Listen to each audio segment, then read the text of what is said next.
president ordered the strike. Is that correct? Which strike are you referring to? The strike on Iran, the war that we're in. Oh, of course. I mean, he's the commander-in-chief. So He's made the calls. It sounds like you're blaming Daddy for the mess we're in, and I don't think he's going to be particularly happy with you. On the last day of February 2026, the United States went to war with Iran. 2 months have passed. Global oil prices have risen 62%. The Strait of Hormuz is closed. 1/5 of the world's oil cannot transit. And on the day the war began, 6 American soldiers became the target of an Iranian drone. Mothers, fathers, spouses, children. One of them was a master sergeant from Minnesota. And in the congressional budget hearing, on camera, one representative took the floor to ask the Secretary of Defense a single question. But it was not just any question. It was going to be a test. A test of whether the man who took this country to war actually knew what that war was about. From the price of oil to the width of the Strait of Hormuz, from the daily barrel count before the war to how closely the campaign promises matched the current reality. And as the questions moved forward, the test turned in a direction no one in that room was prepared for. Earlier, Secretary Hegseth, you talked about flexible realism. So let's see if we can figure out how much of it is realistic and how much of it is just flexible. Secretary Hegseth, last year I asked you some questions about Indo-PACOM and threats in Europe, and you had a hard time answering those questions. I'm sure you prepped better this year, and I'm hoping you can answer some of these basic questions since now we are at war. Do you know what the price of oil is today? I don't know where it's gone as this time of this hearing, but roughly $100 a barrel. It's actually closer to 120, 117. Well, it depends on the index you're looking at. I'm looking at Brent. Do you know what the price was the day before of Brent, the day before we went to war? It was certainly lower. You understand you're taking some economic risk, but I would note a lot lower. The energy dominance this president has unleashed has put us in an incredible position. Thank you. So it's $72, and so now we have a 62% increase. By the way, the department obviously will be paying those extra fuel costs. That's going to be not insignificant, but so will the American people. Now, at its narrowest point, how wide is the Strait of Hormuz? I think it's about 12 miles, but I'd have to check. It's 24 miles, but 12 miles is actually the relevant number because that's the navigable channel. That's the international water navigable channel point. And do you know how many barrels of oil transited the Strait of Hormuz each day before the war started? I don't know the exact number, but you're looking at over 100 oil tankers usually transited a day, or 120 a day would transport the strait. Yeah, and so 20 million barrels a day, and right now they're at an 81% reduction. So it sounds like you've done your homework. You're tracking pretty well what the strategic situation is.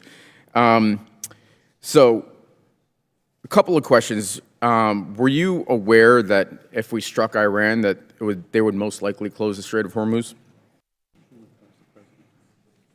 Of course, our department was prepared and planning for every possible contingency, being front and center as something they may do in a desperate state to attempt to which is what they've done, some kind of control. And I appreciate that. And earlier you told Mr. Moulton that this department has looked at all aspects of the risk and that the president got every possible perspective. And then recently you just said that the president did understand the risks and had the courage to undertake the endeavor nonetheless, and that's leadership, or words to that effect, pretty close. And so I just want to kind of give you the state of play right now. It's been 2 months of war. We have hopes for a resolution, but the war continues, really. Iran has closed the strait, and we've now gone in and blockaded their ports. 1/5 of the world's oil is unable to transit the strait, and the American people and the department are paying significantly more. And you also said that this is what the American people actually voted for. But actually, the American people voted for a promise not to get into Middle Eastern wars. And they voted for lower prices. And this is the exact opposite of what they got. So let me ask you this. The president ordered the strike, is that correct? The president's been saying for over 30 years that Iran can never have a nuclear weapon. So I he's been got it. very clear as a We're position. talking When about the American people voted for President Trump overwhelmingly, they voted for that I got position. that, but the president ordered the strike. Is that correct? Which strike are you referring to? The strike on Iran, the war that we're in. Oh, of course. I mean, Okay. he's the commander-in-chief. So He's it made sounds like the calls. It sounds like you're blaming Daddy for the mess we're in, and I don't think he's going to be particularly happy with you. This is not a change of subject. The knowledge test is over. Now comes the real question. Because the cost of this war is not paid in numbers alone. I see Let's what you're trying to do. There's no daylight in this administration on this Mr. Secretary, I'm campaign, asking and the I'm happy questions. You've been to admonished stand for this shoulder to shoulder before. with this administration. Reclaiming my time. So let's shift gears. Last time we were here, I asked you if you'd apologize to the mother of an F-18 pilot whose son you endangered for sharing classified information on a signal chat. You refused. On March 1st, 6 Army soldiers, including a constituent of mine, were killed by an Iranian drone strike. Do you take any responsibility for those deaths? I was there at Dover when they came back. Of course, I take So was I. responsibility for every aspect Well, I of this appreciate mission. that, because you also complained about the fact that tragic things happen. The news makes it front-page news. The press only wants to make the president look bad. Is it about the soldiers, or is it about the president looking bad? It's not just the president who wants, or the media that wants to make him look bad. It's you. It's actually about the soldiers, and it's frankly reprehensible that you would make that statement. And so, you know, Truman had a sign on his desk that said the buck stops here. And this The gentleman's time has expired. The about chair now passing the buck. recognizes Mr. Van Orden from Wisconsin for 5 minutes. Thank you, Madam Chair.